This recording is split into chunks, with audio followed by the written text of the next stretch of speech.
those on hard tyres is if there's an early safety car and they have to get rid of them, that then leaves them, certainly people like Verstappen. It's a gamble. It's a gamble they're taking.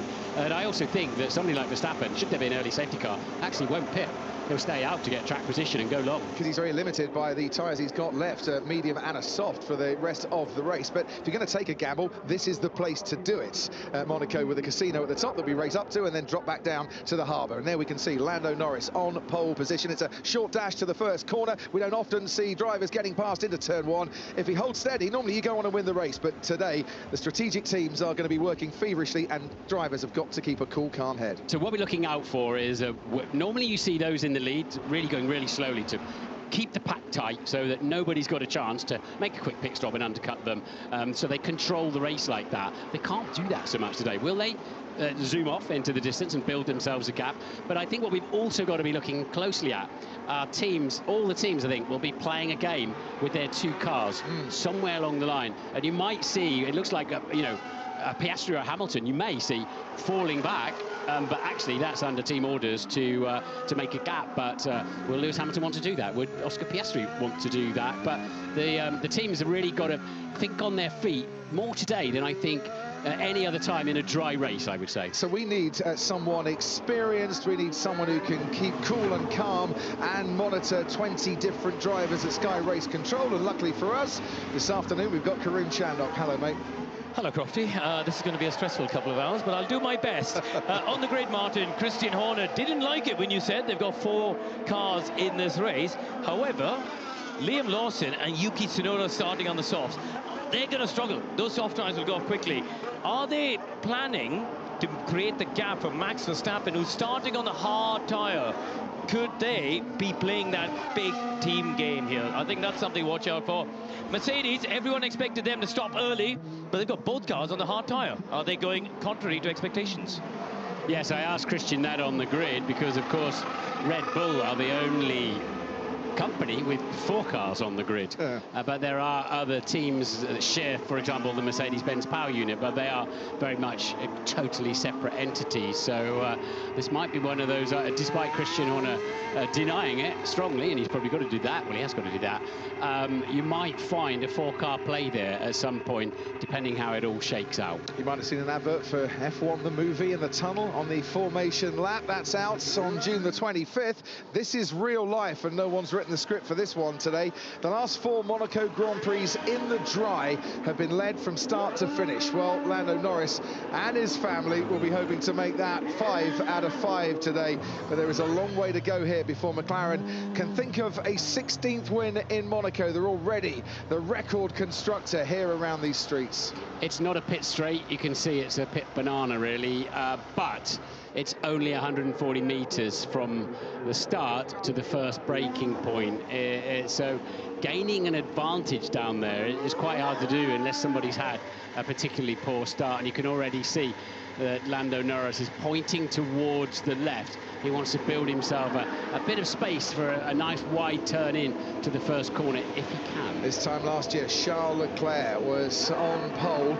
He came home to take that historic victory, heroic victory for the Monegasque in his home country. What can he do today? We are all set on the grid here in Monte Carlo. It's lights out and away we go. Norris gets away brilliantly. Charles Leclerc's coming at him. Hadjar on the inside, trying, and there's a lock up there from Lando Norris, but he makes it into the first turn. That was a bit scary for him for a few moments, and they're all making their way around Sandoval and safely through. Charles Leclerc on the inside, almost spotted a gap through Massenet. Nothing doing there. Piastri in third, then Verstappen, Isaac Hadjar, Fernando Alonso, Lewis Hamilton, Esteban Ocon and Liam Lawson. Yeah, Lando Norris has got to cart those tyres a long way now. They'll vibrate, but luckily here there's not really a very high speed areas. Where he's flat spotted them, they're more prone to flat spot again in the same place.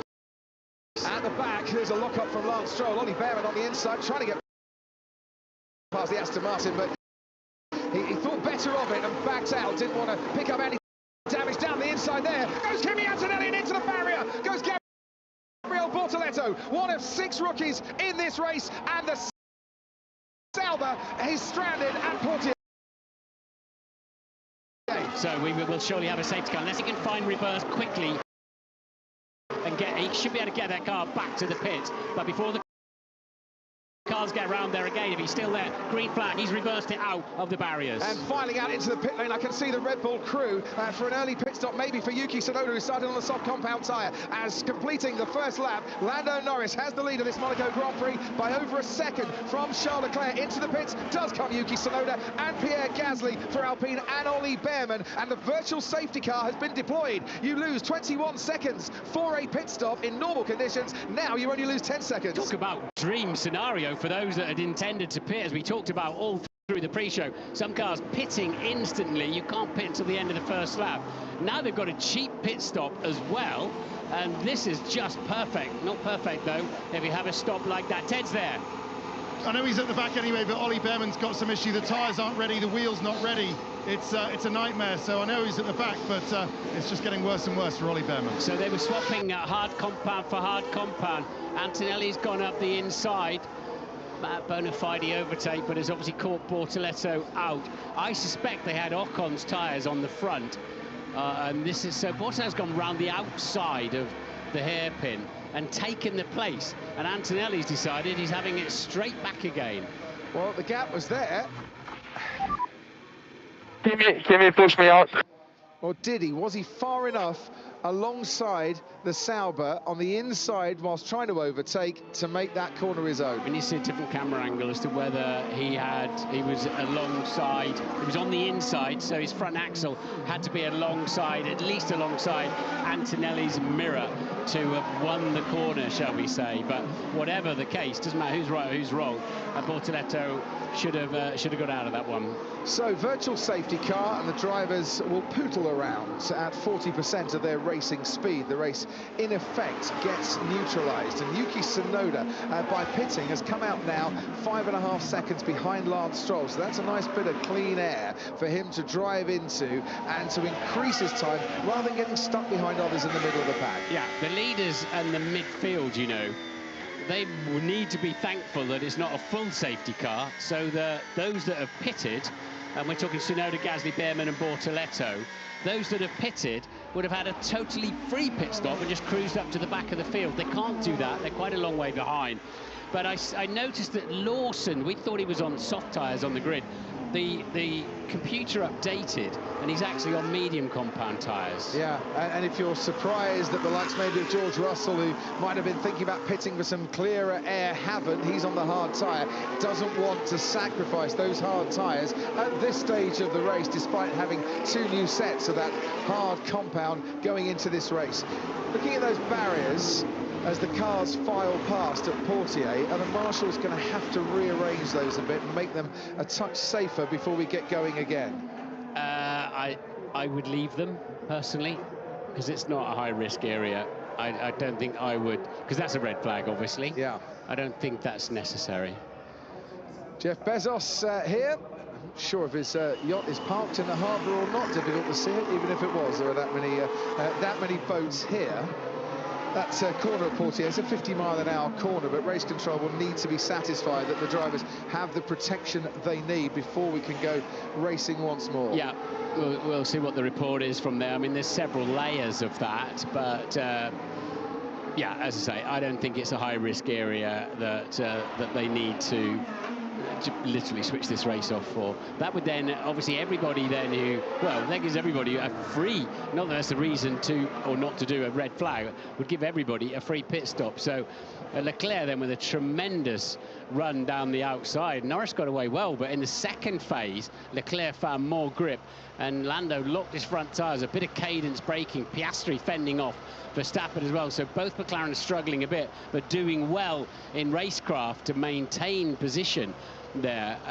But as we saw, Lando then, this is a horrible lockup with full tanks of fuel, and he will have little flat spots on both those front tyres.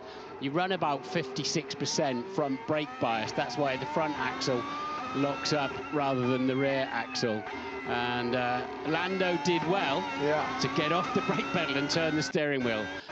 And unlike in Imola last week, Oscar Piastri fends off Max Verstappen, who was trying to go around the outside at the right-hander, not a left-hander this time around. Here's Kimi Antonelli. The gap's there for him to charge into, and you're right, Bortoletto might have thought better of basically succeeding the place to Kimi there. Yeah, there were two opportunistic overtakes as the virtual safety car is ending, so we wait. There we go. It is. We're up and running again.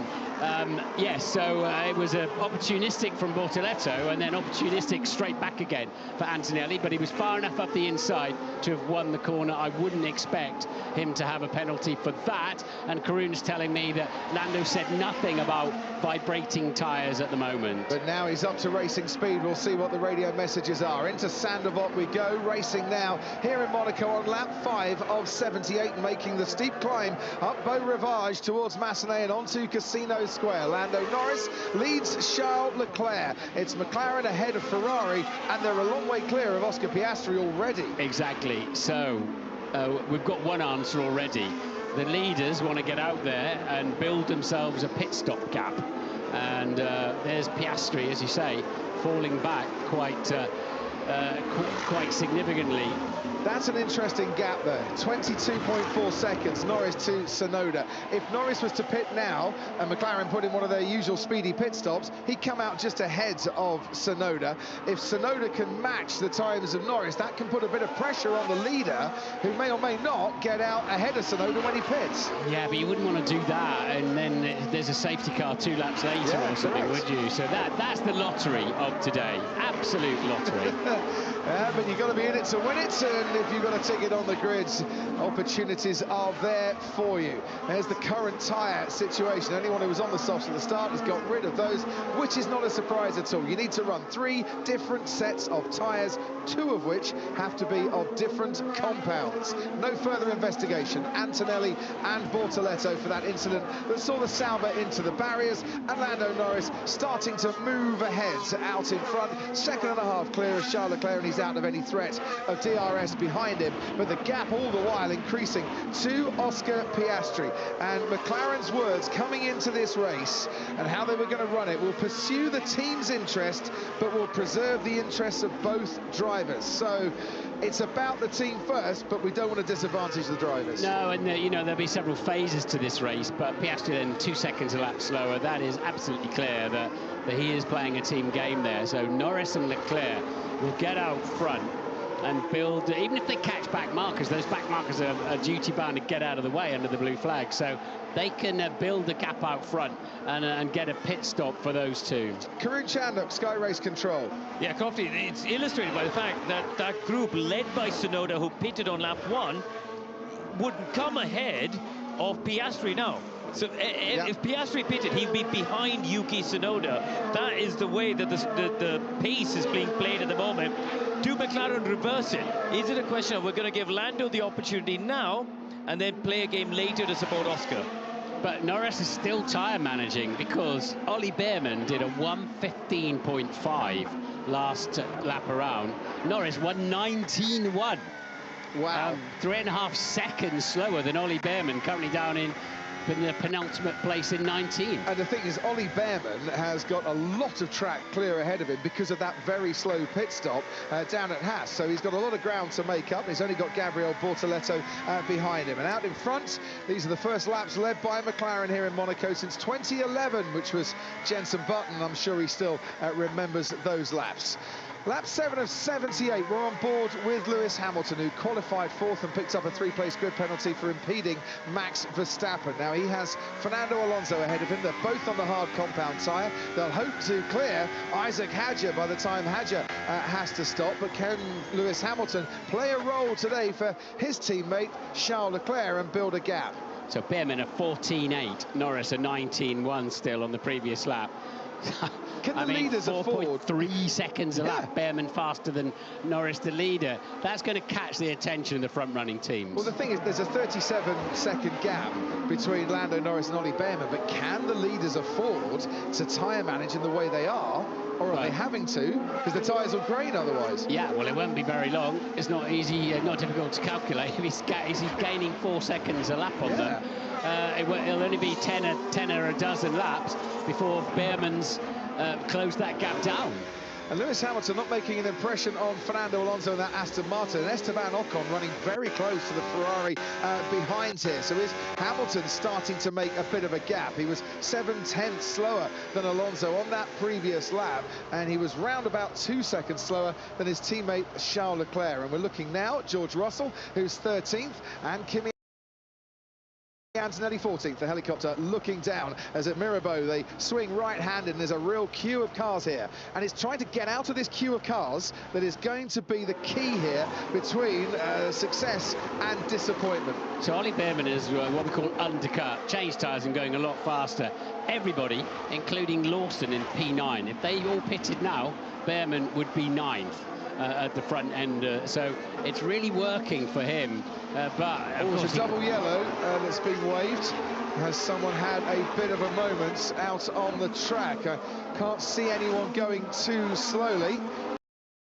But we have got a double waved yellow. Alex Albon right up the tail of Liam Lawson, and that's the double waved yellow for Pierre Gasly. Now, is this going to result in teams pitting? Are we going to get a virtual safety car? Is Gasly going to get back to the pits? He hasn't got long to go, but that wheel is hanging on by a thread. You're absolutely told to park him straight away. Of course you've got no brakes. You're obliged to park that straight away. So Gasly has hit the wall here. He's not going to park it straight away. He's going to turn right-handed and come into the pits. But how much debris has been dropped on the track as he made his way around the track? He went straight into the back of Yuki Tsunoda, I'm being told. We'll get a replay in a moment. That will be Pierre Gasly out of this race. Everywhere. And this is big risk for a puncture for the leaders. And that was Max Verstappen on Oscar Piastri. He's all over the back of him, out of the chicane. Yeah, because Ted, down to you. He can't stop. Gasly can't stop. He's had to be stopped by some other mechanics because he's got no brakes. Okay, he's finally stopped in the pit lane. That was so dangerous, so dangerous. So what we saw going out on track is that Piastri was slowing down for the double yellow flags, which are one step short of a red flag, and he almost lost out there to Max Verstappen. So the double yellows are being waved at around the Nouvelle chicane, and we saw the debris on the track. Let's have a look at the incident. Into the tunnel we go. That's Yuki Tsunoda ahead of Pierre Gasly into the daylight, dropping down under braking. Oh! So I'm amazed if that hasn't damaged Tsunoda's car. So what happened is he lost the brake, he lost the tail under braking. So the pit, even if there's a safety car now, pit entry, he so nearly took his teammate out as well. Yeah. So what happened there is he locked the rear axle, Gasly, and just couldn't slow down. And that's a strong Red Bull, that's what that is. Isn't it just? And there's the front wing, or part of it, flying across Yuki Tsunoda. Is he idiot? What is he doing? Well, what was the reason for that? There was no overtake on, that is for sure. No, when we were on board, you can see the back end of the car. He locked his rear axle under downshift and braking. Clearly, it's unfixable. He should have carried on down the end of the escape road and got out of it. He'll be in a lot of trouble for that, but I mean...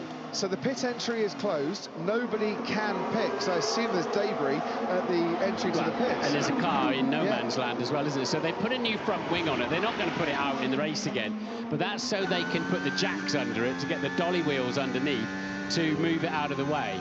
So we've still got yellow flags around the track, not at this point. We are green and we are racing, and it's clear that if Piastri's trying to make a bit of a gap, Verstappen is not very happy to sit behind the McLaren of Oscar Piastri, and he's trying to get past him. Yeah, absolutely, and as I say, he nearly caught him, I wouldn't say napping, but... He would have taken my front wing off. He literally faced. What is that? He would have crashed. Wait, I had the right to be there. Yeah. That's it again. That's it again, mate. Okay. I'd like to see it again. We caught, I think, the tail end of what was going on. Ted, let's head down to you. We're going green again. The yellow flags have stopped waving. Ted. No, just very quickly, I think there's going to be a penalty for either Gasly or Alpine or both. Maybe even a grid penalty for Spain, because that was not on what Gasly did. He should have stopped out on track. Maybe he could argue he was trying not to cause a safety car for everyone else, but that was just, so dangerous for everyone else. Back to this fight for you. It's a great fight as well. Max Verstappen in hot pursuit of Oscar Piastri, the championship leader, who's got a bit of straight line advantage, but even with DRS and about 16 kilometres an hour of extra pace, Verstappen can't get past into turn 1. And Verstappen knows exactly the game Piastri's playing here, doesn't he? Yeah. And we'll have to look. What he's saying is Piastri cut him off when he was alongside, or nearly alongside. But Piastri will say there were double-waved yellow flags and he's trying to overtake me. So it was all a bit touch and go in there. Let's have a look. There's your double yellows, which so we means can't you've overtake. got to slow down. And there you can't go again until you pass the green flag.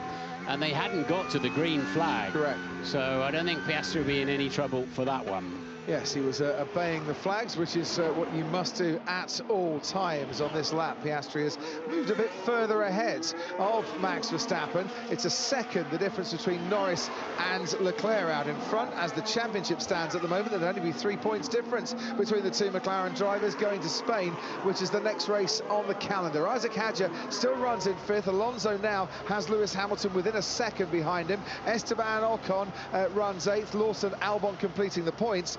And race control have noted Pierre Gasly for causing a collision, unsurprisingly. Yeah. 100% finishing record in 6 Monaco starts for Pierre Gasly, and it all came to an end with a big crunch down into the Nouvelle chicane. Do you think the car in front respected all the yellows? We are discussing, we had noticed that.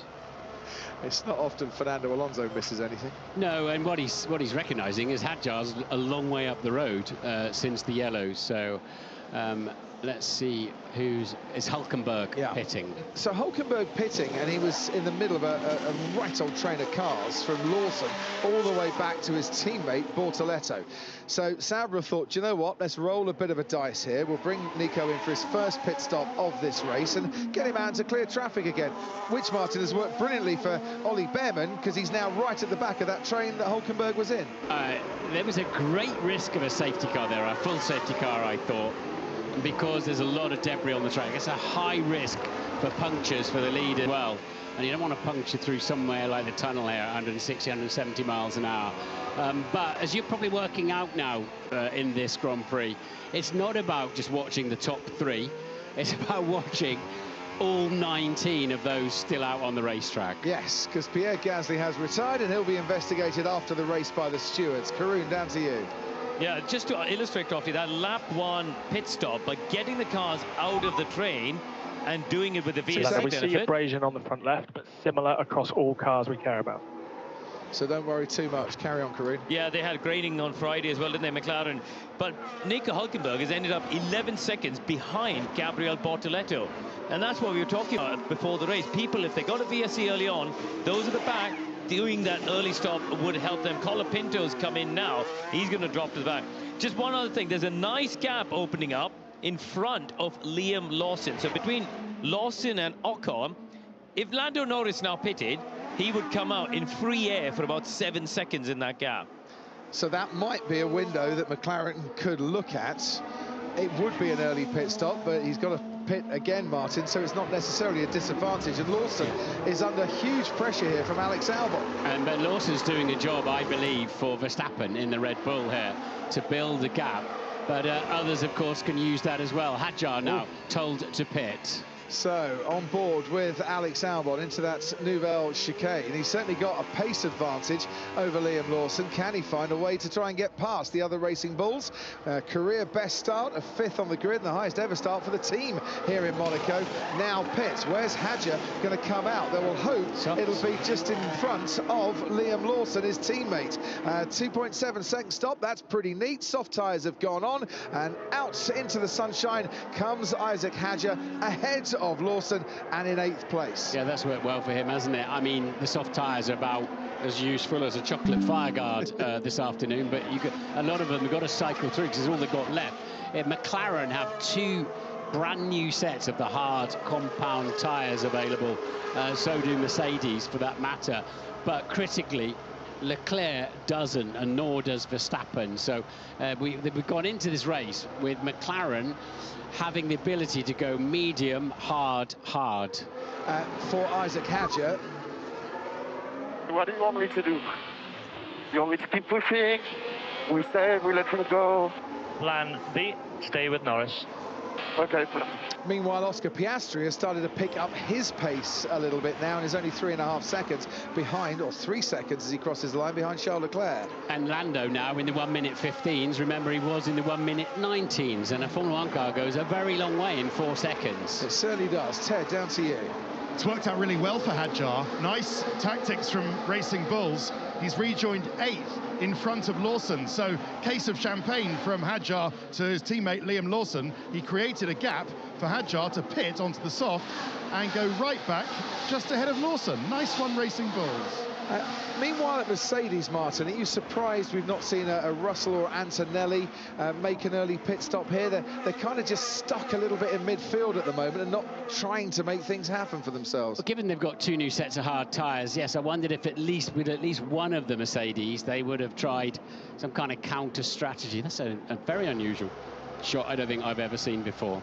We have the drone cam giving us pictures, and the heli cam too, looking down on the leafy avenues of Monte Carlo and the expensive apartments where no one's sunbathing on the roof gardens unless they get a view of the track this afternoon. We're on board with Kimi Antonelli making his way to the tunnel.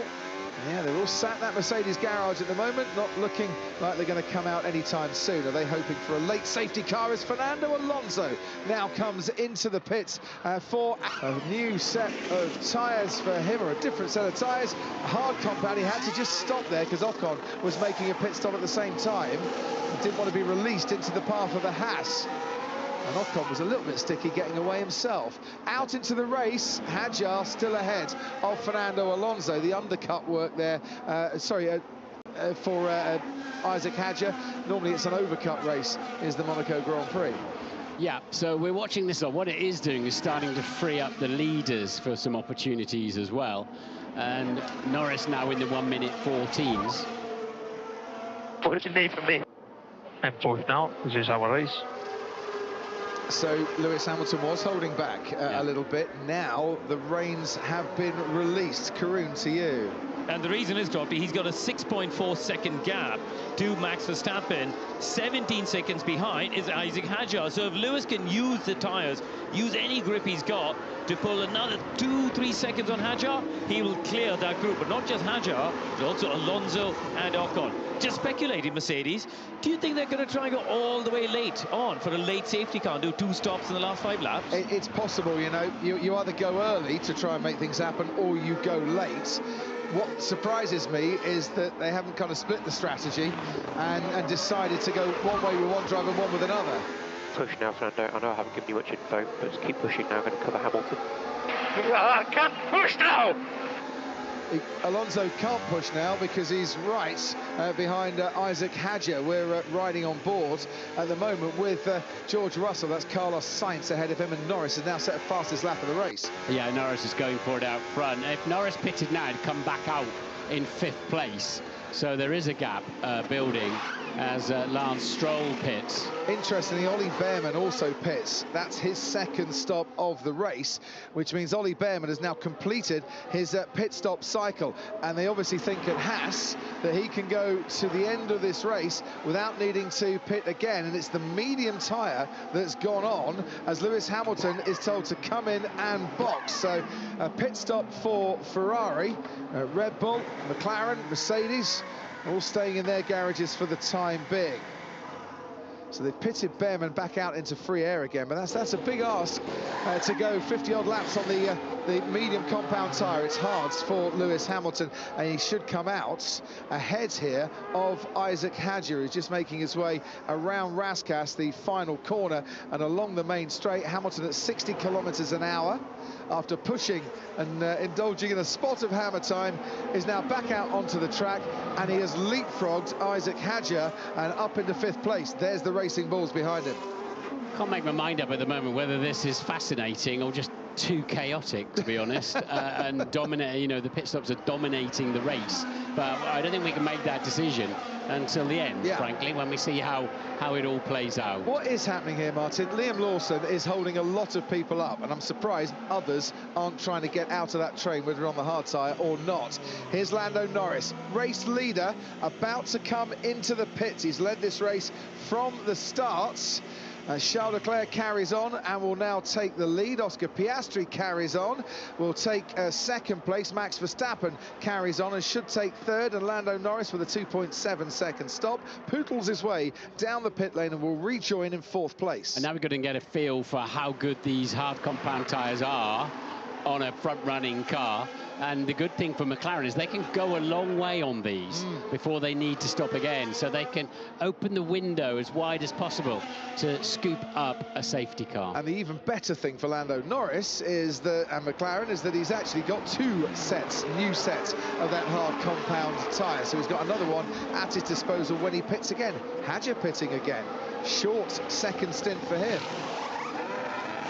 You were talking about Mercedes, you know, doing something clever down the road, but they're already over 2 pit stops behind time-wise. Yeah, I don't get their strategy today at all. And I'm sure they'll explain it to me later, but that's a really good second stint from Isaac Hadjar, who, on the soft compound tyre, was only on them for 4 laps, has got his pit stops out of the way, comes out into the race on the hard tyre to the end, and his teammate Liam Lawson... Box to overtake Leclerc, box to overtake Leclerc. And Lawson holding people up enough for Hadjar to get those 2 stops out of the way. He's looking good now to the end of the race. Oh, Piastri, that's a very, very long stop for Oscar Piastri, about 2 seconds further than he would have, longer than he would have wanted. And that gives Red Bull a chance, doesn't it, to leapfrog Piastri. Piastri needs the outlap of his life now to make up that 1.5 seconds he's just lost there. Piastri comes out then ahead of Lewis Hamilton, but he's lost time now to Charles Leclerc. Good pace on the outlap, we're trying to undercut. Yes, indeed. Needs good pace on the outlap, because that's, as I say, opened up a window for Max Verstappen now to get his right foot down, do some lap times and get a better pit stop. Let's see what went wrong. It seemed it was at the back of the car, didn't it? It was, rear left. Yeah. Just wouldn't tighten up, I think. Yeah, he had to have 2 bites at getting it tight. And here we go. Right, Karun Chandok, Sky Race Control. What does Charles Leclerc do now, Crofty? Because if he pits, he'll come out between Norris and Piastri. Does he try and stay out to do something different, to go for the win? Or do they go for this gap and stay where they are in second place? They're all sitting down. I'm looking at the Ferrari mechanics who are right opposite our commentary box. They're all still sitting on their chairs. So yeah, that's the question for me now. What does Leclerc do in response to the McLaren duo? Well, for the time being, he stays out. Max Verstappen has stayed out too on the hard tyre. I think Red Bull just trying to run their race, but they also want to keep going on these hard tyres for as long as they can, because he's only got a medium and a soft to stick on for his second and third stints. They're even yawning in the Red Bull garage. They're going nowhere for a while. So the only chance I think Leclerc and Verstappen have got of beating Norris is if they can pit under a safety car. So stay out, do something different, stay out as long as you can. Because if they can gain that 10 seconds with the cheap pit stop when everybody's going more slowly around the racetrack, but they've decided to bring him in. But that is, they're nervous then of the undercut, as you say, with Piastri coming back at him as well.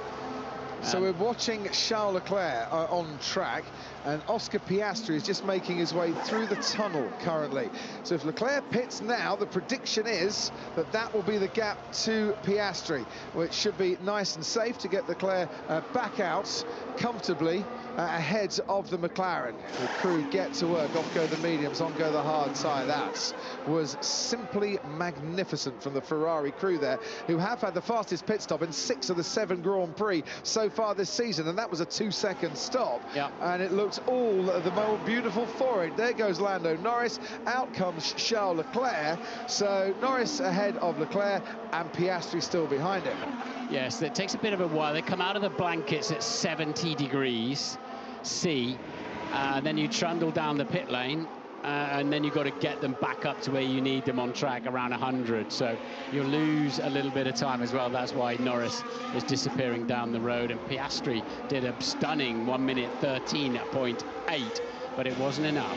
But the key for that lap from Oscar Piastri is he should now be ahead of Max Verstappen as and when Verstappen makes his first out of 2 pit stops. We're on board with Esteban Ocon. Fernando Alonso is the car ahead of him. Both of these drivers have stopped. The one behind them is Isaac Hadjar. Might be 10 seconds behind Esteban Ocon, but he's in nice clean air at the moment. He's lapping about 2 seconds a lap quicker, and he's completed his 2 pit stops.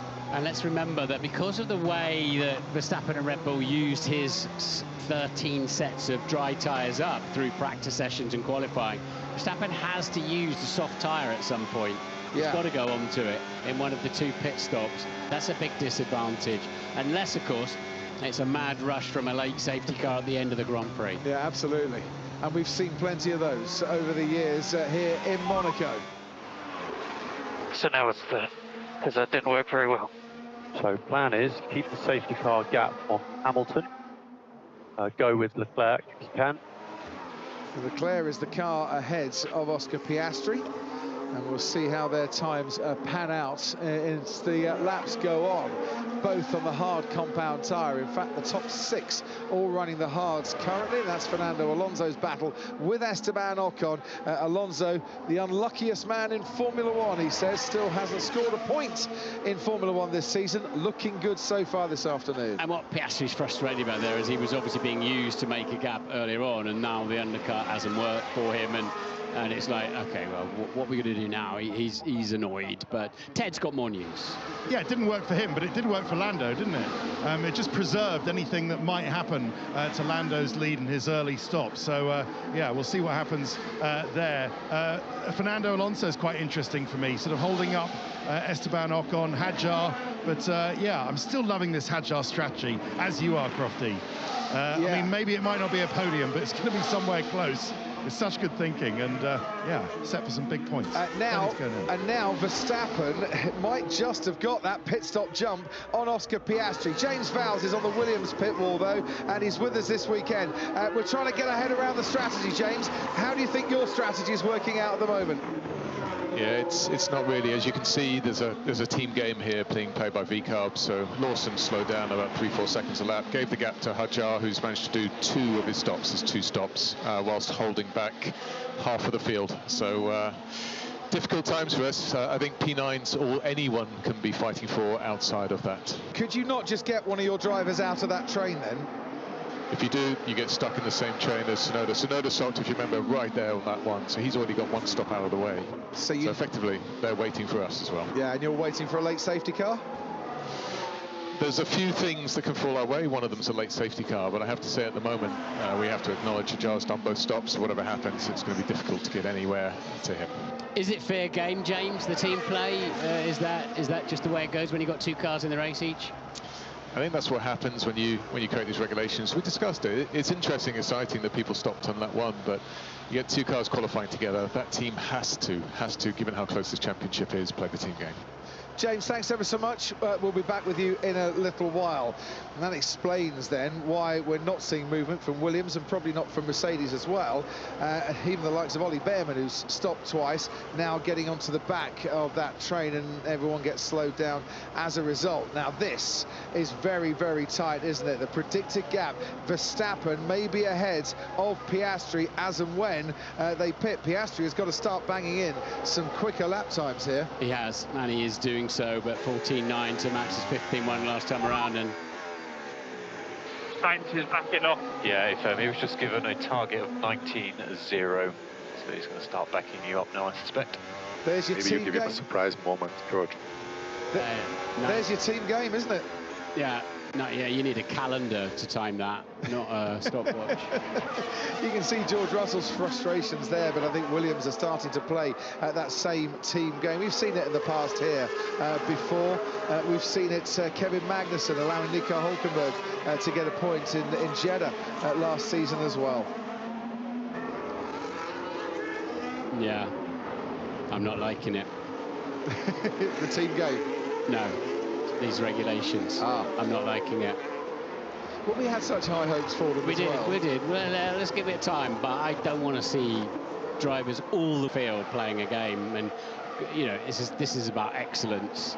This is about you know, the highest point of motorsport, and I don't like to see so many drivers going slowly. Well, I'm with you on that one. Monaco has its usual challenges. Cars wide, streets narrow, tyres need managing as well. You need patience, but you need to try and force things to happen.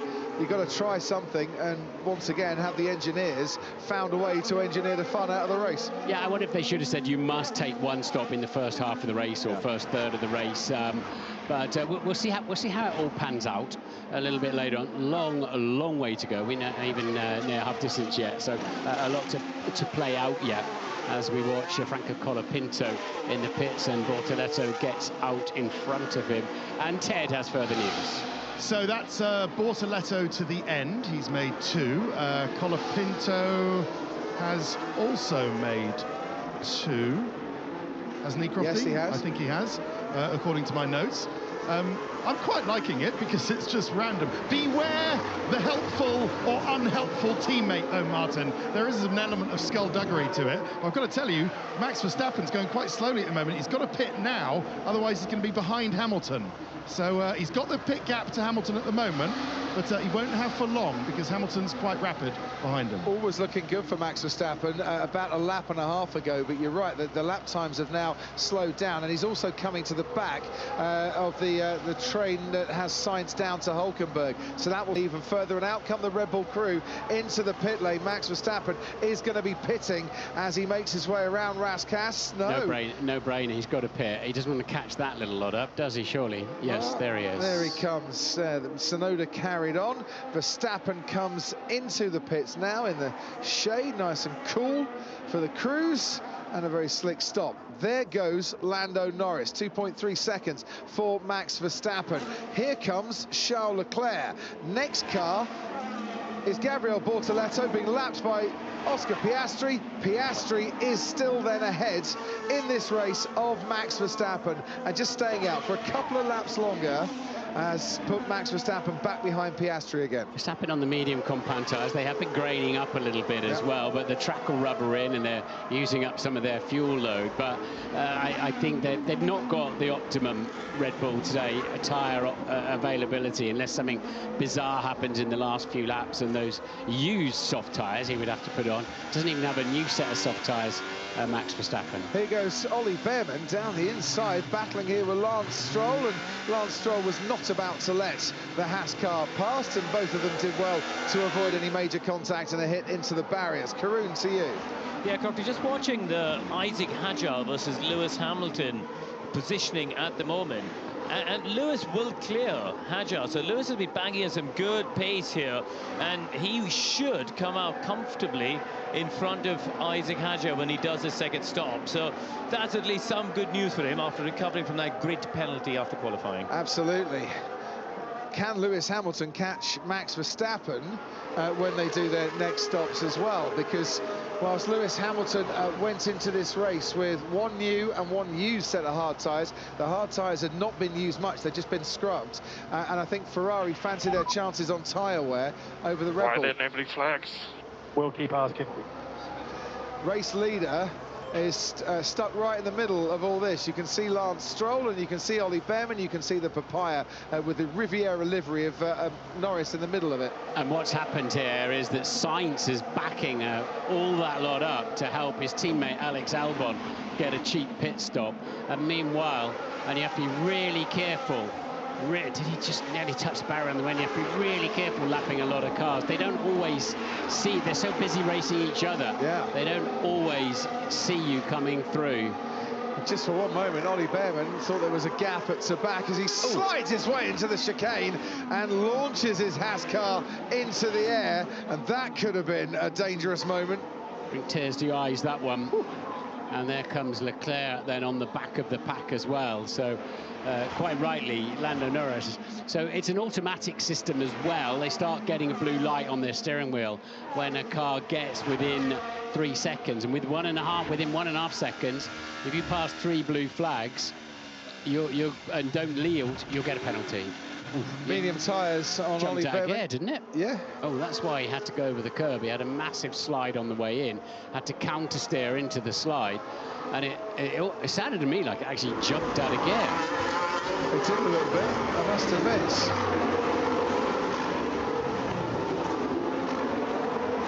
Oh, is he going to go up the inside into the tunnel? He is. So next up then for Norris is the two works Mercedes. Well, he's cleared one already. And now he's got, that's going to break George Russell's heart, every bit as much as the car failing on him yesterday in qualifying. He's now going to be lapped. And there goes Lando Norris to lap George Russell for Mercedes yesterday. Bitter disappointment. Only the second time in 13 years that neither Mercedes car made it into Q3, and that's not what you want at a place like Monaco. Oh, this is a joke. So there's another one complaining about the blue flags, but the trouble is, where can you move over? Where can another car pass? Where can you not pick up the least amount of marbles on your tyres by going off the racing line? You can be a lap cleaning your tyres up if you go off the racing line, but it's not fair to make the leaders go off the racing line either. This is why I say ban blue flags. You know, it punches everybody up, makes it really exciting. I don't like blue flags, but you've got to have them here, otherwise nobody'd ever get past, would they? You catch the back of the pack and you'd be stuck there. Yeah, but just think how much closer the pack would be together for the entirety of the race, and then who knows what's going to happen. This is a little rundown for you: who hasn't stopped, who has stopped once, and who's got their pit stops out of the way. If you're just joining us, it's all a bit different here in Monaco this year, because it's a mandatory, you run 3 different sets of tyres, so at least 2 pit stops in your race. Lawson pitting again, and that'll be for the first time in this race. Liam Lawson running the medium tyre for 30 laps. Oh, and he's going to go back into a horrible amount of traffic as Liam Lawson.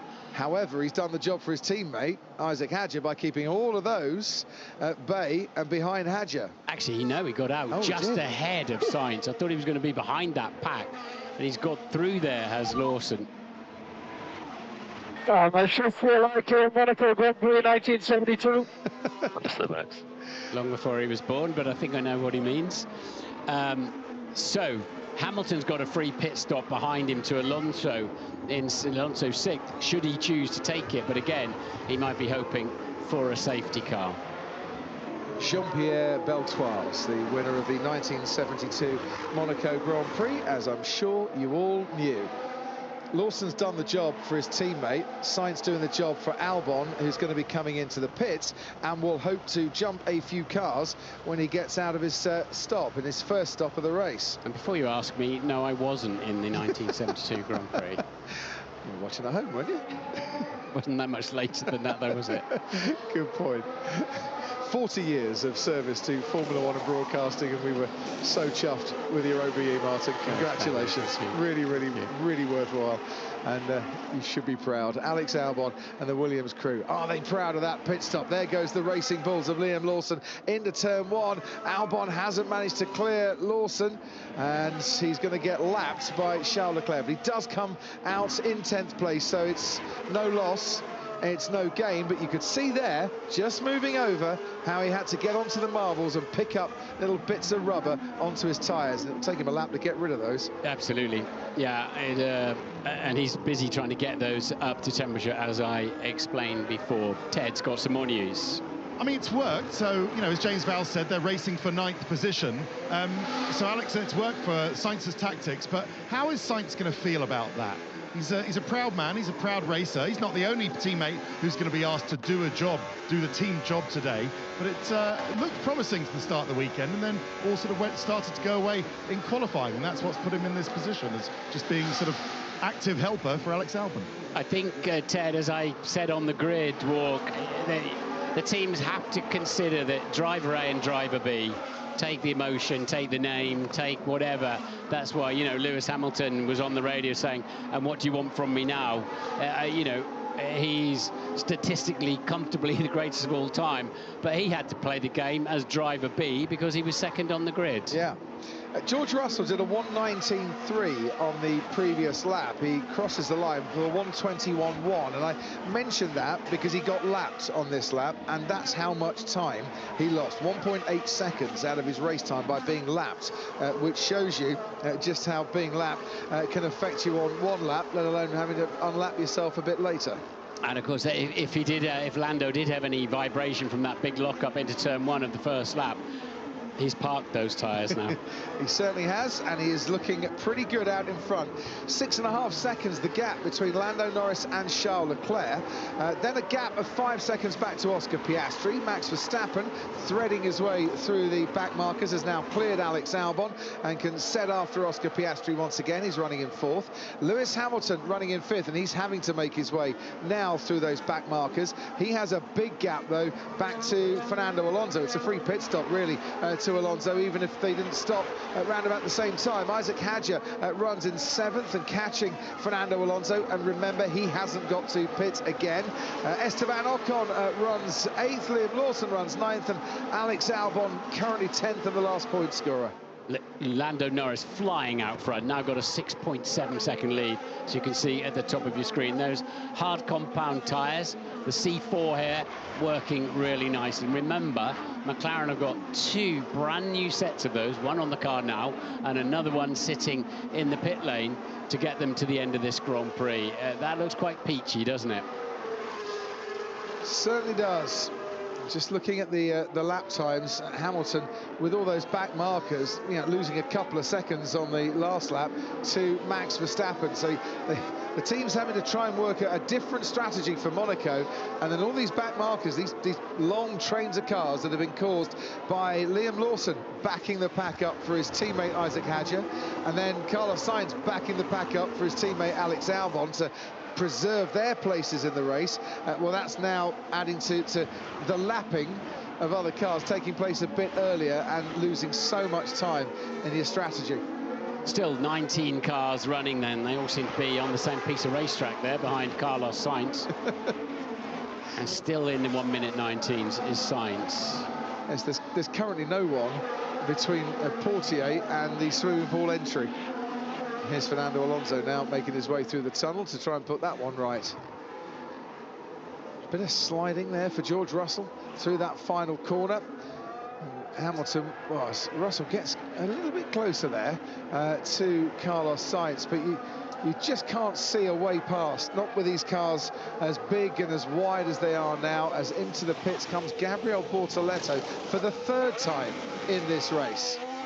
Of course, he had a new front wing, didn't he, as well, and from the shunt early on. But I think Sainz is having to back the pack up again to try to ensure Albon gets a point or 2. Albon has pitted, Sainz hasn't, Russell hasn't, Antonelli hasn't. They're the 3 that haven't been into the pits yet. Karun, to you. Yeah, just looking at the gaps there, Crofty. Isaac Hadjar and Esteban Ocon, you mentioned they had both done their stops. So really the race is for Ocon is against Alonso. At the moment, 15, 16 seconds, it's sort of fluctuating. That's what they're watching. Hadjar should be on course for 6th place, so that'll be a great result for him. Not very good for Mercedes.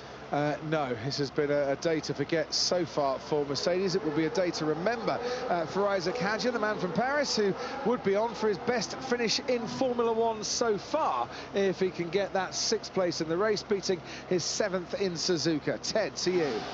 Right, I've got the line from Mercedes. This is what they're thinking. They're thinking that the only way for them, starting where they were, sort of 14th, 15th on the grid, to get into the points was to go long and just see what unfolds. Their logic is that if you're P11 or last, it's the same, you haven't scored any points, so it's irrelevant whether you are 11th or 19th or 20th. Oh, and Ted, just a couple of seconds. Fernando Alonso is pulling out to retire, and look at that.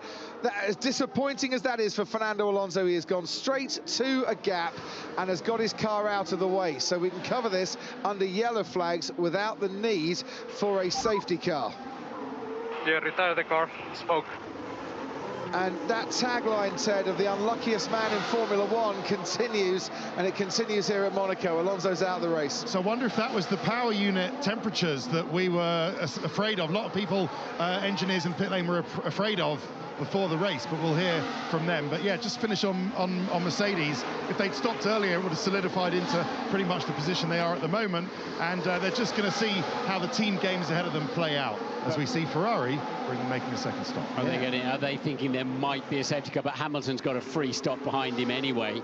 They're wondering if they can grab a bit of safety car there, but Alonso has been so smart in the way he parked the car that that's unlikely to happen, and Mercedes team think exactly the same thing. And Albon then still 2.6 seconds quicker than Sainz. Albon will get another free pit stop, but it didn't make sense on the Mercedes thing to me, because they should have split their strategy. Yeah. They've done exactly the same thing with both cars, and they're well over a lap behind. And I know, Martin, when you split the strategy, one's going to be right and one's going to be wrong, but on a day like today, aren't you better getting one right than both wrong? Yeah, because they're... Lando, the gap to Leclerc is 5.0. If we can use some more pace, we should, please. No reply that we can hear from Lando Norris, and he has just upped the pace by setting his fastest lap of the race so far, albeit 1/1000th of a second slower than Charles Leclerc. Yeah, they're nervous of, let's say, a safety car being thrown just as Lando's gone past the pits, for example, and Charles Leclerc is just before the pit entry, and Ferrari being able to take that. So they're trying to put McLaren under pressure at Ferrari now. Just to clarify, Lewis Hamilton didn't pit. Ferrari are allowed to come out into the pit lane, prepare for a pit stop, and then not do that pit stop. It's just if they leave the crew out there, that's where it gets frowned upon. So you can throw that dummy pit stop, so to speak. Norris's gap out in front, just under 5 seconds, 4.7 seconds.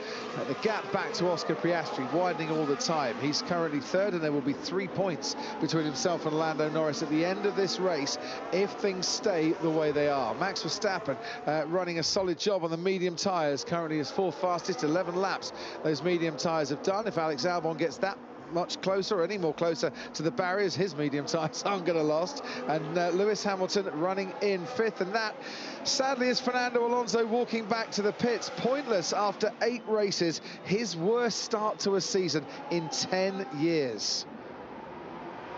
Verstappen in the 1:14s as well now, still just 15 seconds off the lead. That's a good lap time from him. Sainz continues to... But Mercedes are in danger of being lapped twice in the not too distant future, having neither of the cars pitted yet as well, with 2 pit stops still to do. It's just, as the strategy goes on, it becomes more and more unbearable, I'm sure, for the team, for their drivers, and their many, many supporters around the world. Just apropos nothing, Mike, just get one of them out of that train and get them into some clean air. I think they're a day late and a dollar short on that. They're where they are now, aren't they, unfortunately, for the Mercedes.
car behind is now signed. Why are they doing that? To give themselves a pit stop.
Jeopardy for Norris. He's about to catch the pack now held up behind Alex Albon.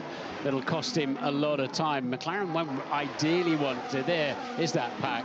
McLaren won't ideally want to risk a pit stop in case there's a safety car, so he's just going to have to plough his way through them, is Lando Norris. But we have to remember also that at the start of this Grand Prix, almost always the leader holds the entire field up so that nobody can get a pit stop gap behind them, don't they? So it's not unheard of here. It's quite car. They're done with Piastri and possibly even Verstappen. Well, Piastri has decided that I'm the championship leader, now's a very good time to come in, because I might have been catching that pack as well. And that stop was a lot faster than his first stop in the race, and they found a nice gap behind Hadjar and Ocon. But the trouble with that is that Hadjar has stopped twice. So Oscar Piastri has pitted, comes back out into the race, and in fact Esteban Ocon's pitted twice too. Okay, push on, Max. Let's go. So Oscar Piastri comes out into the race here behind two drivers that don't have to stop, so he's going to have to get some overtaking done. They're lapped, aren't they? Oh yes, yeah, they are. Sorry. Yeah. So they'll have that bit I hadn't looked at. Skedaddle out of the way. I knew that something would catch me out today. Just for one moment, I'm thinking that could be the worst strategy going. But Verstappen now to push on and get past them. Thanks, Martin. Okay, it was a good stop by McLaren. However, we now have a safety car window over them. So let's go. Karoon, to you. I think Piastri had to do that because of Lewis Hamilton, Crofty. He's come out just 2.7 ahead of Hamilton, who was running at a reasonable pace. So McLaren, I think, were a bit concerned that if they had an issue on the stop again, he could have dropped back, as Leclerc has come into the pits. Very quick, 2.2 seconds. They've had to respond to Piastri. Verstappen goes through, and Piastri back out onto the racetrack. Now, will Hadjar get through into Saint-Devote ahead of Charles Leclerc, even though he's a lap down? No, he won't. So that was neat by Ferrari. They haven't got to go through the 2-lap cars with Charles Leclerc, and Oscar Piastri is ahead still of Lewis Hamilton, but still a few seconds, 5 seconds or so, I think, back to where he needed to be. And Lewis Hamilton can pit at any point. He's got a minute gap behind him to Hadjar at the moment and not lose out, as we see this time George Russell going straight through the chicane. Surely he'll have to give that place back, won't he? Let's have a look and see how that transpired. But it looked to me as... Into the pits will come Lando Norris. So with Charles Leclerc pitting and fresh tyres banging in the sector times, now's a good time for McLaren to get Lando Norris out. 2.2 seconds, that was good. Yes, good stop. He should be comfortably ahead of Leclerc. Leclerc was about 5-6 seconds behind him.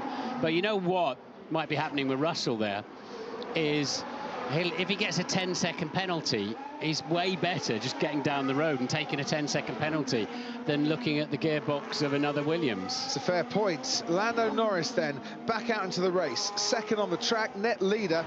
Max Verstappen is the leader on the track. If you leave the track and gain an advantage at the chicane, you are obliged to give that place back before you get to Tabac, turn 12. That's what the race director's event notes say, and George Russell didn't do that. So he's just, I think, like you say, I'll take the penalty because I'll make up the time. Yeah, I mean, they're going so slowly, you make that up in 3 laps. Yeah. Probably should have done it 30 laps ago. He's going to take the 5-second penalty. Yeah, it could be. I think intentional corner cutting is worse. Shouldn't be allowed. Just a little reminder to the stewards there who are investigating George Russell for leaving the track and gaining an advantage. Bearing in mind the stewards have a range of penalties they can apply when they look at the mitigating circumstances or otherwise. Just looking in the Red Bull garage, there's a bit of activity going on. Thought for a moment that we're going to get some tyres off the racks and service Max Verstappen, but Verstappen is carrying on, as you can see, for another lap. He's 5 and a bit seconds clear of Lando Norris, but he has to make a pit stop. And if he did it now, could he come out ahead of Oscar Piastri? That's the key, and that's George Russell cutting the corner. Oh, sorry, Kimi Antonelli getting very close to the barriers. Avoid a collision from Albon. Just slammed on the brakes. So we need to give that position back to Albon. I'll take the penalty. He's driving erratically. It's going to be an interesting Grand Prix Drivers Association meeting next time around. It is, but honestly, I mean, as I say, the penalties available are 5-second penalty, 10-second penalty, pit drive-through. Yeah. Or a stop and go, which costs you over half a minute. Well, I don't think the stewards are too keen, are they, on drivers saying, yeah, I absolutely did it, I had to do it, and whatever you want, throw it at me. Valtteri Bottas, reserve driver for Mercedes, looking on from the pit wall to see George Russell disappearing down the road now, and he's got quite a gap on Alex Albon already, and his teammate Kimi Antonelli stuck behind the Williams still.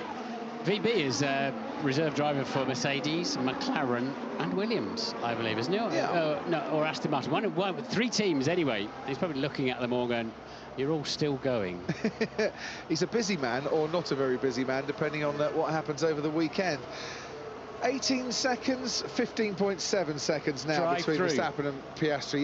Yeah, they've chosen the, sorry to interrupt you there, they've given Russell a drive-through, so a 20-second penalty for the for being very cheeky, basically. Yeah. I think he's going to be furious about that. He feels that the Williams has just been going too slow, but there's nothing in the rules that says you can't drive in the way that Alex Albon is, because he's not going so slow. It's dangerous law. Now Kimi Antonelli does exactly the same thing to Alex Albon, and they go through to back, and he hasn't given the place back, and I'm not surprised, because Albon is so far back, Antonelli would have had to have slammed the brakes on to let Albon through. Yeah, now he gives the place back. But Albon's so slow in the braking zone there. They're close to running into the back of him at all times. Of course, I'm not sure I like what Albon did there that time around, Martin. There's quite a big closing speed if you're going to brake that hard. And we know what he's doing, we know why he's doing it, there's no problem with that. But is he going a bit OTT with it? I don't know, but Antonelli just gave Tsunoda a place as well. Because he had to slow down. See, look at that. He's right. Yeah. He's nearly crashed there because the Williams is coasting into the braking zone. And there's no brake lights on these cars. I mean, that wasn't as blatant as George's. And Verstappen even had to cut the corner, but he was lapping cars, so not necessarily gaining an advantage. That's Tsunoda keeping out of the way. Antonelli is ahead of Tsunoda on the track. Yeah. So Russell and Antonelli still haven't got a stop. George Russell needs to come in for a drive-through penalty, and then, Ted, he needs to make his 2 pit stops as Lance Stroll keeps out the way for Charles Leclerc to get through. There's a lot of weaving and there's a lot of passing, but it's a lot of lapping, sadly not for position. Ted, down to you. Yeah, I think it's generally right. I mean, there's people, you know, might not like the team play, but that's a 2 seconds. Ted.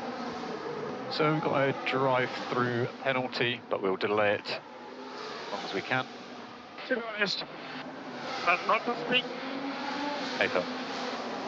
Yeah, but he has to take it because otherwise he'll get a grid penalty for Spain, won't he? Yeah. So absolutely, they do have to take it. What they don't have to do is do their pit stops and take the 30-second fine for each pit stop that they don't make. Well, yes. Which at this point they might as well do. Because they're not going to finish anywhere near the point. You can't make it. You can't, when you've got a drive-through, you can't stop at the pits. Exactly. While you're doing it. No, I mean because they've shown no sign of doing their actual pit stops. Hey, listen, at this point they might as well be disqualified because it's all going to be the same thing. Yes, yeah, they might as well go home, to be honest. Yes, the regulation says that for Monaco only, you have to stop twice to run 3 different sets of tyres, and if you only run 2 different sets of tyres, you get a 30-second penalty, and if you've only run 1 set of tyres, then you get another 30 seconds added to your race time. I don't think Mercedes care at this moment in time. They've both been lapped a couple of times as Sainz and Russell come into the pits at the same time. One to change tyres, one to just drive through and probably wave at the FIA stewards as he's driving past. With any number of fingers.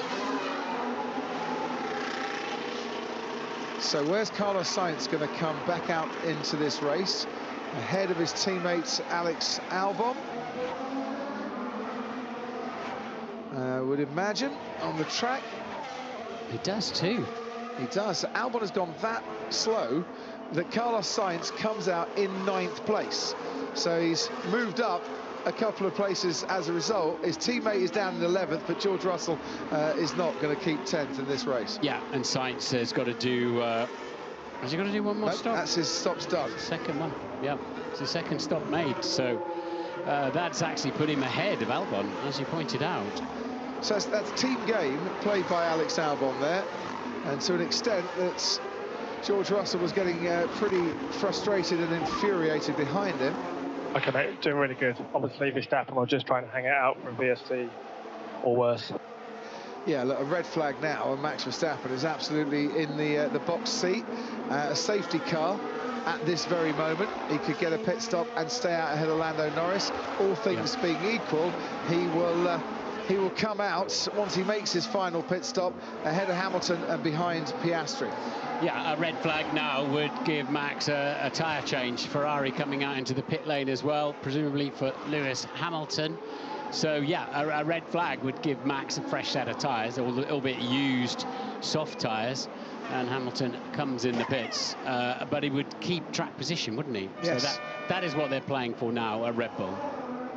You have to think a little bit differently for a Monaco Grand Prix, and that's Red Bull's thoughts, the way this result, the race has panned out for them. Hamilton makes his way out of his pit box, and 60 kilometres an hour is the limit, given how narrow the pit lane is here. He'll come out behind Isaac Hadjar, but Hadjar a lap down and running in 6th place with some super early strategy in this race. Hamilton back out into 5th. Man who's finished in the same place he started in 4 of the last 5 years here in Monaco, but is on course to make up a couple of places during this race here today. 57 laps, or we're on lap 57, I should say, of 78. Verstappen needs to pit again. George Russell needs to find another couple of sets of tyres, as does his teammate Kimi Antonelli. Yuki Tsunoda and Lance Stroll also need to pit. The rest have all been in for their mandatory 2 stops. It's still quite the queue there, isn't it? This time behind Antonelli now. And Leclerc just 2.8 seconds behind Norris now. When he came out, he was 4.6, so Leclerc's really caught Norris, who's catching Verstappen. Verstappen can back Norris right into Charles Leclerc here. So here's another little variable. There goes Max Verstappen, there goes Lando Norris, and there goes Charles Leclerc. Is it in Max Verstappen's interest here to create a little bit of jeopardy into Lando Norris's mind and allow that Ferrari to get a bit closer?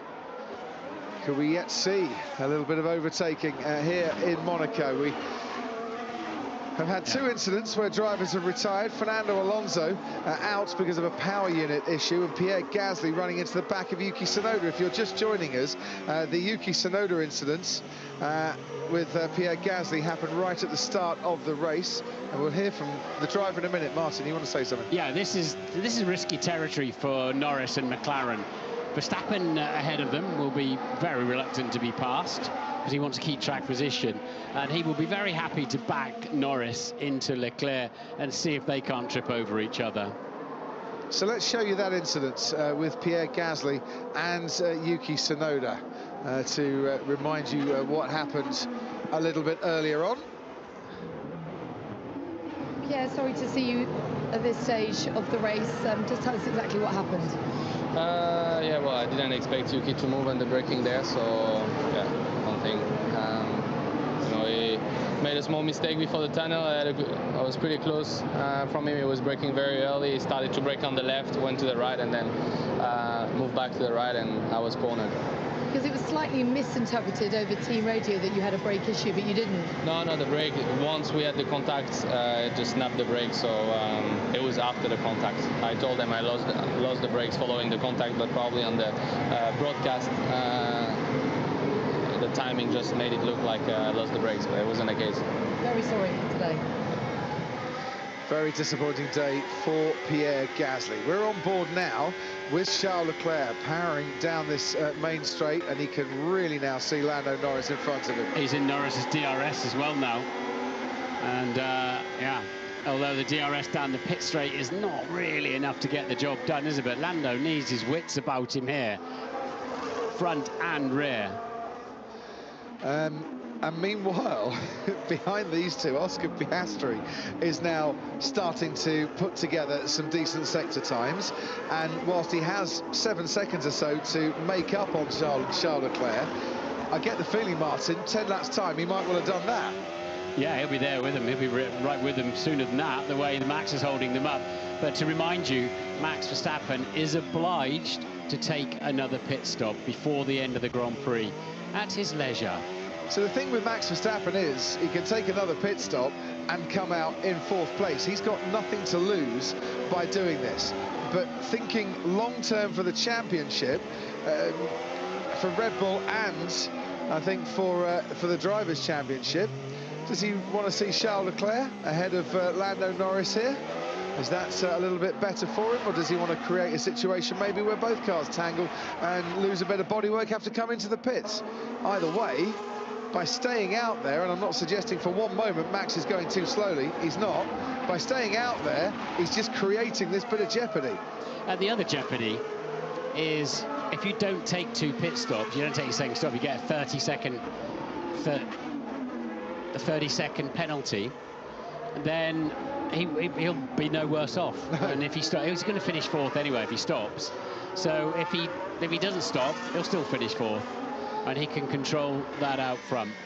Charles Leclerc on the medium yellow striped tyre, Lando Norris on the hard tyre. The medium's working pretty well for the Ferrari, it has to be said.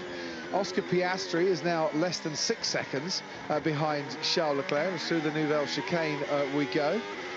And both Norris and Leclerc actually last lap were about half a second slower than Max Verstappen. So Verstappen succeeded in just bringing Leclerc into play in Lando Norris's wing mirrors, and now he's scampering off a little bit. I think Lando's just trying to get out of the turbulent air of the Red Bull a bit as well.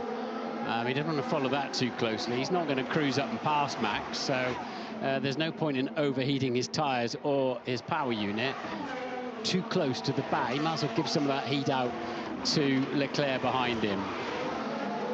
Elsewhere, nothing changing really. Unsurprisingly, Ted, as this is at Monaco, and the top 5 all on the lead lap currently. From Isaac Hadjar downwards, the rest have all been lapped. Ted, oh, 2 seconds, team radio. Towards the end, we will swap the cars back. Okay, let's do our race until the last stop. We never know what can happen in front. Alex will finish the race behind, don't worry. Fair play from Carlos Sainz. Fair enough.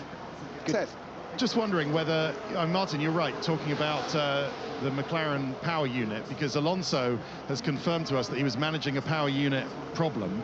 And so, of course, that's a Mercedes power unit so far, not before next year when it's a Honda in the back of the Aston Martin.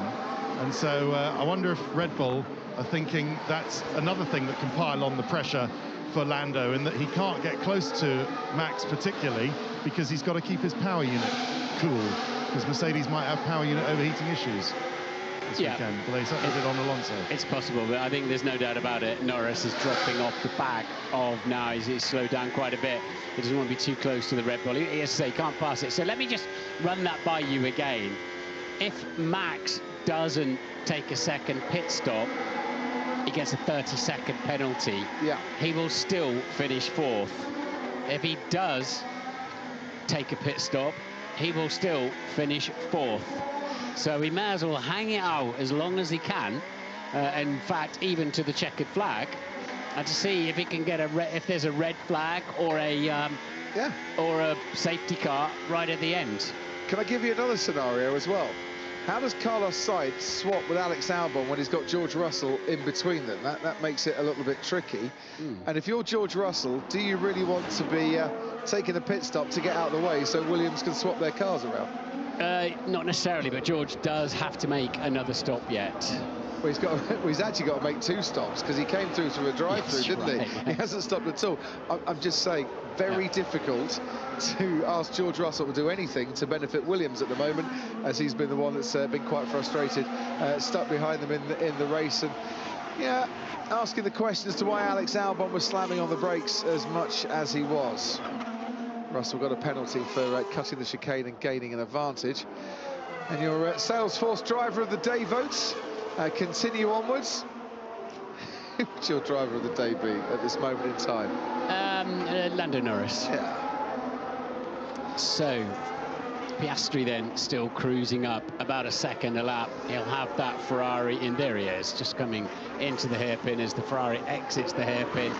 So we're about to have a 4-way scrap at the front of this Grand Prix after all that, and they're 40 seconds ahead of Lewis Hamilton. So I don't think he'll be joining it before the end of the Grand Prix, but who knows? He soon would be if there was a full safety car. Yeah, absolutely.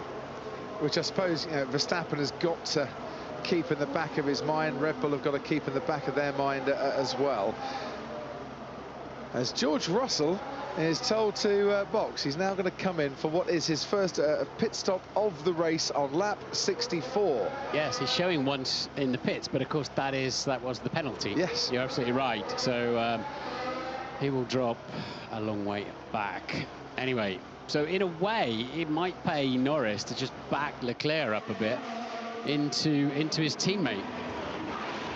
See if he can bring Piastri into play. But as he's Piastri's championship rival, he might not be all that thrilled about the concept. George Russell, away he goes, and back out into the race. He'll a 3.7 second stop. It's kind of immaterial. His race is going to be out of the points today for him. The gap between the top 4 at the end of lap 64 was only 6.4 seconds. Verstappen leading, but he has to pit again.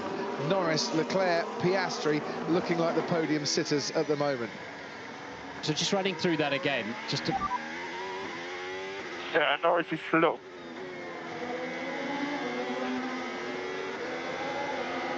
Actually, it's if you don't... if race is red flag, not restarted, you haven't taken your full number of pit stops, you get 30 seconds. But if you just wantonly don't take that pit stop, actually you will be disqualified. So I'm wrong on that. Max does have to take a pit stop before the end of the race. Initial information wrong. And George Russell doesn't care whether he's disqualified or not, I think, from this race this afternoon, given what has transpired for Mercedes. A race to forget for them, a race to salvage for Williams, with Sainz 9th and Albon in 10th. Liam Lawson and Isaac Hadjar, I think, will be celebrating at the end of this for Racing Bulls. Hadjar, a career best finish of 6th. Lawson on for a career best finish of 8th in Formula 1. Esteban Ocon will be another points finish here in Monaco for him, and Haas in 7th. Lewis Hamilton kind of running a lonely race really in 5th, making up a couple of places off the grid. Now these two have been told to swap places. Carlos Sainz said let's wait until the last lap. The team is saying do it now. So to avoid any nonsense if there was a red flag or a safety car. And they'll do it, I'm sure, out of the chicane, on board as we are. With the Williams of Alex Albon, and Carlos Sainz makes way. He was always going to swap around, and they're back to 9th and 10th. Albon ahead of Sainz. Cheery little wave there from Alex Albon.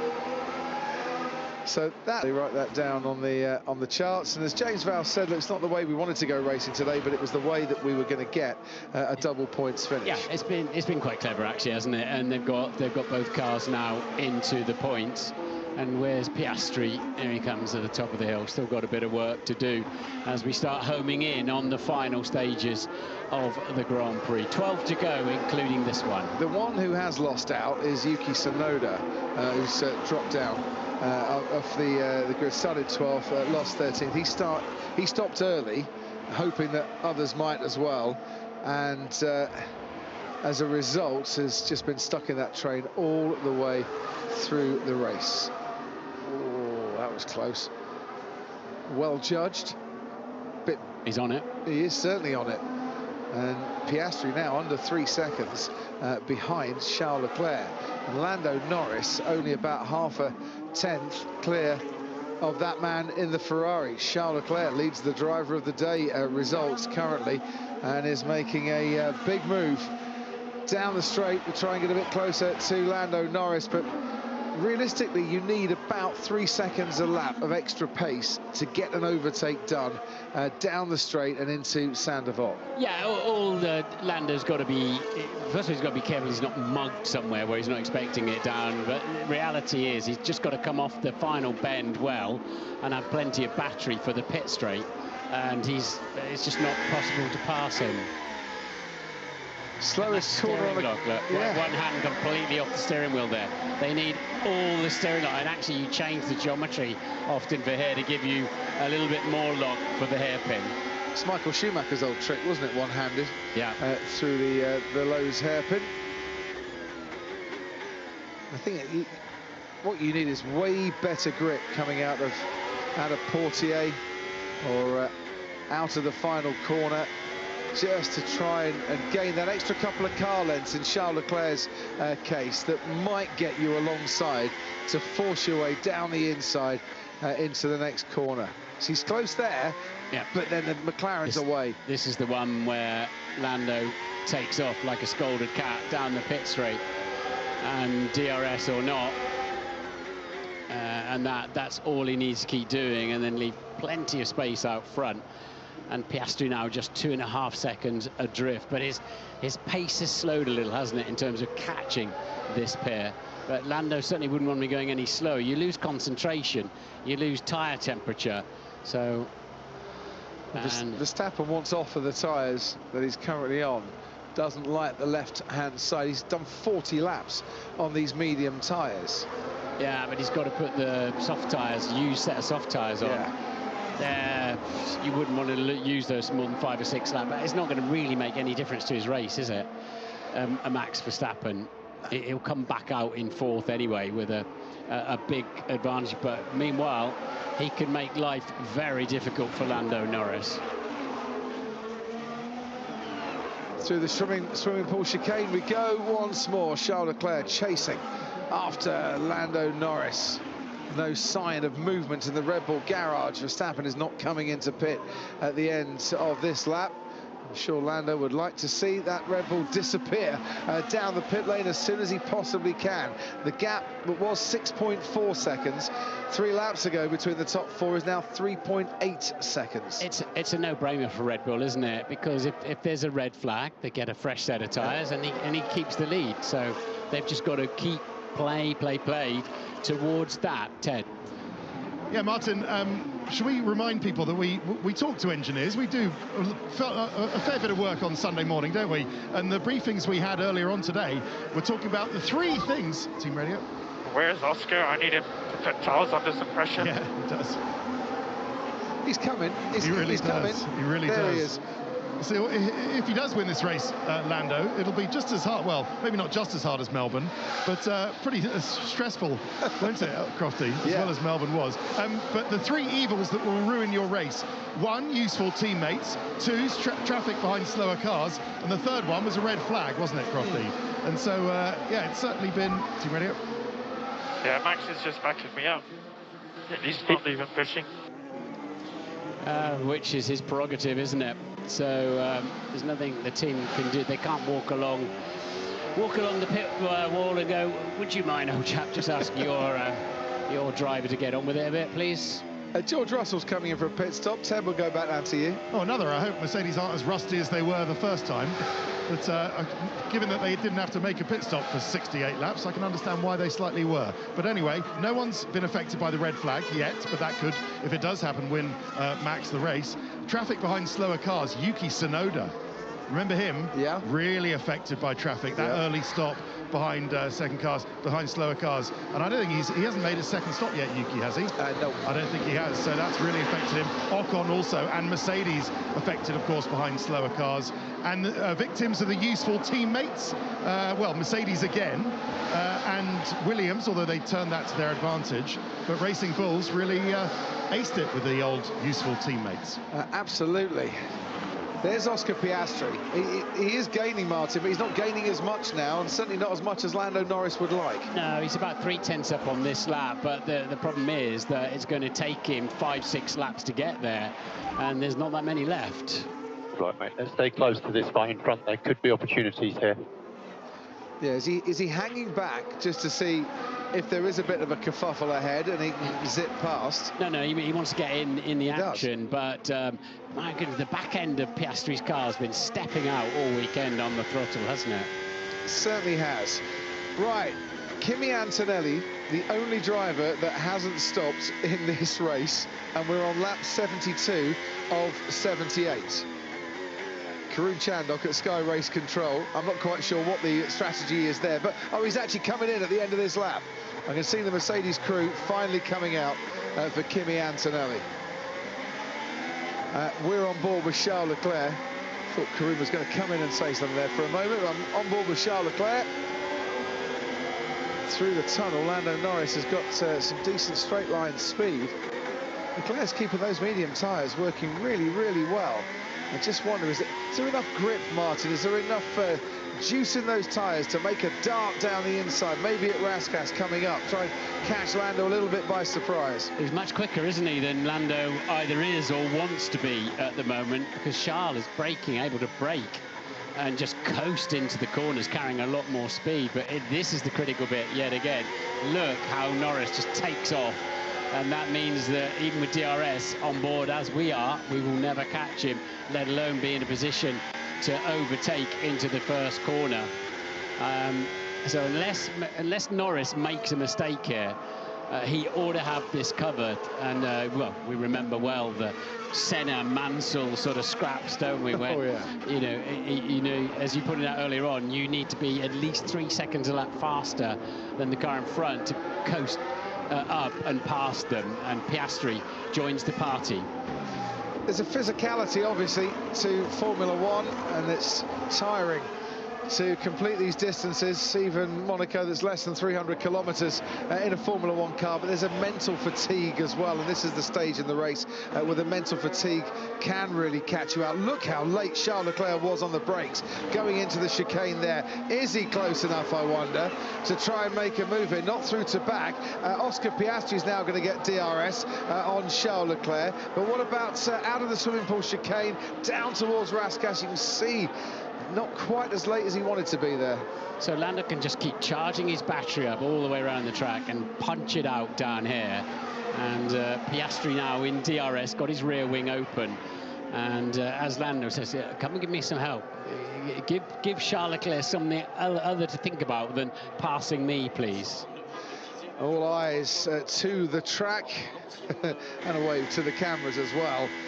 Charles Leclerc, who, you know, I dare say, as much as he would dearly love to win here for a second year in a row, coming into this weekend had no confidence. Yeah, he's doing many mistakes at the moment. Had no confidence that Ferrari was a car that could get him to the runners-up position. We're not very good in slow corners, he said, but they've been very, very impressive. So let's watch when they go into, we're not going to see it. This is Max three-wheeling his way around the swimming pool exit. Tyres look a bit marked up, and he's leaving plenty of margin through there. And we've got, yeah, so what I wanted to see was just what Leclerc could do down into the Nouvelle chicane coming out of the tunnel, because he's so much faster through there than Norris. And Norris, it seems like he's having to be quite tentative on the brakes down in there. One more pit stop for Kimi Antonelli, and back out into the race. I think he's got one more to go as well, hasn't he? He ran 69 laps on the hard tyre in this race. He's now got the mediums on and another set of mediums to come, so that should be him done in terms of his pit stops. It is. Yuki Tsunoda has got to stop again. Max Verstappen has got to stop again. He's going to do that before the last lap, but only just. And yeah, the Ferrari's a lot better, isn't it, when it's got a lot of steering lock on into the really super slow corners. He just can carry on those medium compound tyres so much more. He can just rotate the car so much better than Norris can. Give Max Verstappen his due. He's created as a bit of a bottleneck for second, third and fourth here. Brilliant through that first part of the swimming pool chicane. Yeah, he's got so much more command over the front tyres. We saw it at the hairpin. What must that feel like to follow so close through the whole of that swimming pool section to the car in front for Charles Leclerc and for Oscar Piastri. Lando Norris is, well, thinking of the checkered flag and hoping that it's going to come very, very soon. Lap 68 of 78, 6 miles to go for Lando Norris, who's in second place at the moment, but he is on his way to winning the Monaco Grand Prix. And for a man whose best finish here in the past is a third place in 2021, this is going to be a very special win. And let's not forget also Hadjar 6th, Ocon 7th, Lawson 8th. What a great day it's been for those three drivers. Certainly has. The Norris family watching on in the McLaren hospitality unit. And I think they can't wait for this checkered flag to come either. And they're still nearly a minute ahead. Charles on medium and McLaren's on hard, lapping 16. Very close to each other, fighting. You're not answering the question. It doesn't really matter, I guess. I'm just asking, am I a minute behind, or? It's 48 seconds. That's the answer. And sadly for Lewis Hamilton, it's slightly irrelevant in terms of where he may finish here. Even when Max Verstappen pits, it'd have to be the hammer time of all hammer times to try and get ahead. Max didn't pit that time, no, so Tsunoda did. He'll presumably pit at the end of the next lap. Yeah.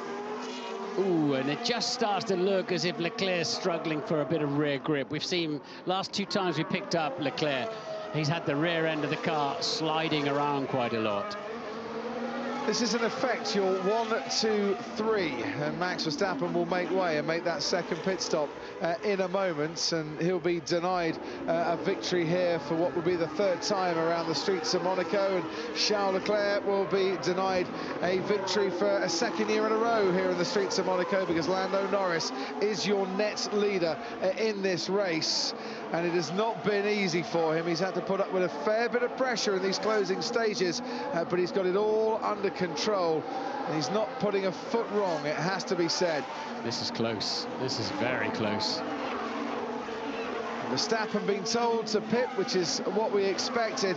Charles Leclerc, if he's going to do it, if he's going to do anything, he's going to have to try and do it now to get past Lando Norris, and nothing doing at Rascasse. But if Norris has got a little bit more pace, he can now finally use it, now that Verstappen is out of the road.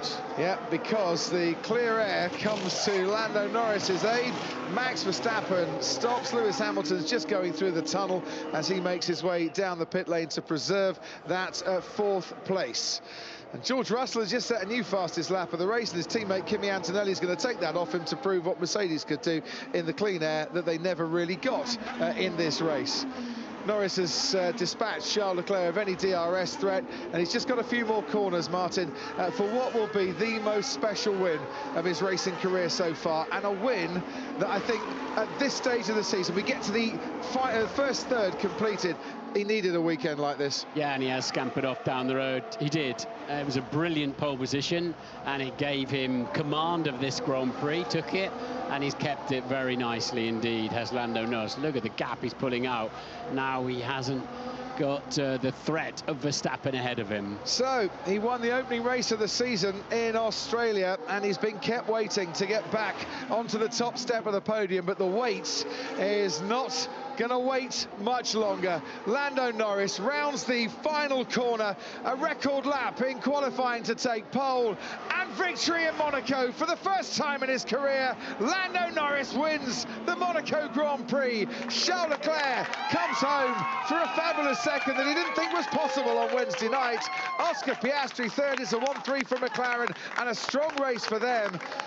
Alex Albon and Carlos Sainz take the checkered flag, but they are a lap down, as is Kimi Antonelli, 2 laps down. Lewis Hamilton will come home behind Max Verstappen to finish 5th. And Norris, just to prove his point, did the fastest lap of the Grand Prix on the final tour, 1:13.221, and he had it all covered, didn't he? He just didn't want to get too close to what would be the hind legs of a donkey if he got too close to the back of Max's car, and that seals the perfect weekend for Lando Norris. We talked about the strategy, we talked about, you know, how things could be thrown up and mixed up, and that didn't happen, and Lando and McLaren.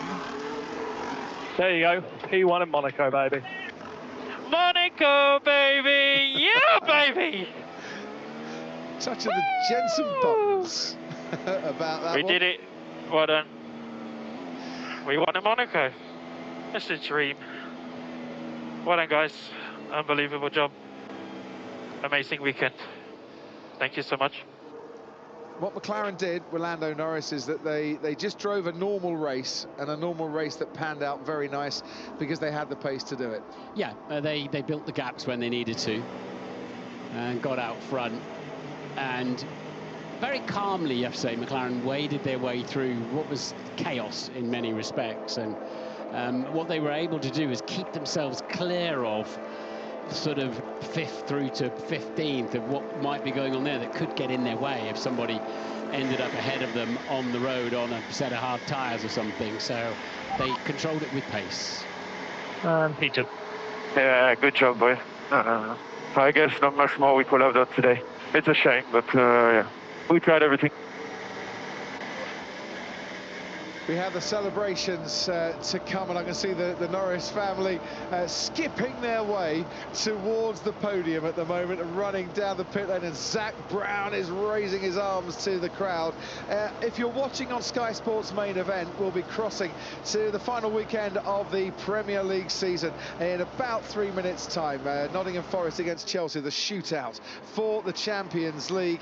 We'll stay with all the reaction here on Sky Sports F1. To Lando Norris and McLaren winning here in Monaco today.